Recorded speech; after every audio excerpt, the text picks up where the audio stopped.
চারপাশে থই থই পানি, এর মধ্যে কোনটি রেল লাইন আর কোনটি হাঁটার পথ তা আলাদা করে চেনার উপায় নেই। পানির নিচে তলিয়ে আছে রেল লাইন ও হাঁটার পথ। এর মধ্যে ছুটে চলছে রেলওয়ের একটি গ্যাংকার, যেটি দিয়ে সাধারণত রেলওয়ে ট্র্যাক পরিদর্শন ও মেরামতের মালামাল পরিবহন করা হয়। এরকম একটি গ্যাংকারে ছিলেন রেল প্রতিমন্ত্রী হাবিবুর রশিদ। চট্টগ্রাম সিটি কর্পোরেশনের মেয়র শাহাদাত হোসেন, প্রশাসন ও রেলওয়ের ঊর্ধ্বতন কর্মকর্তাদের নিয়ে তিনি যান চট্টগ্রাম নগরে ডুবে থাকা রেল লাইন দেখতে। ৮ জুলাই সকাল 10:15টার দিকে চট্টগ্রাম স্টেশন থেকে গ্যাংকার নিয়ে ঘটনাস্থলে যান তারা। চট্টগ্রাম নগরের সুন্নিয়া মাদ্রাসা থেকে শমশেরপাড়া পর্যন্ত রেলপথ দুদিন ধরে পানির নিচে ডুবে আছে। এ কারণে একের পর এক ট্রেন যাত্রা বাতিল করতে হয়েছে। ৭ জুলাই সকালে ট্রেন চলাচল করতে পারলেও দুপুরের পর থেকে আর ট্রেন চলেনি। ৭ জুলাই সকালে ঢাকার কমলাপুর রেল স্টেশন থেকে ছেড়ে আসা পর্যটক এক্সপ্রেস ট্রেনটি দুপুর 12:30টায় চট্টগ্রামের ১৬ শহর স্টেশন অতিক্রম করে। এরপর সুন্নিয়া মাদ্রাসা এলাকায় গিয়ে থেমে যায়।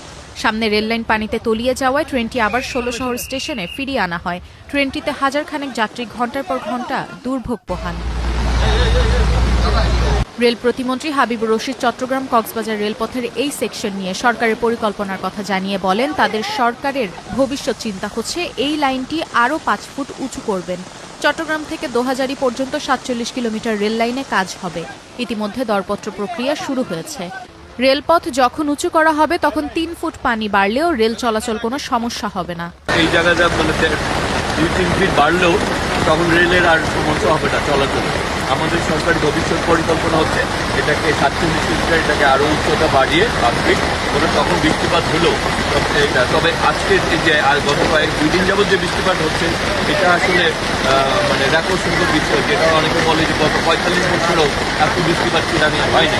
সুতরাং তারপরেও সরকারি হচ্ছে ভবিষ্যতে এমন পর্যায়ে রেলের উচ্চতাকে নিয়ে যাওয়া যাতে প্রচুর বৃষ্টিপাত হলেও যাতে রেল যোগাযোগ বিচ্ছিন্ন না হয়।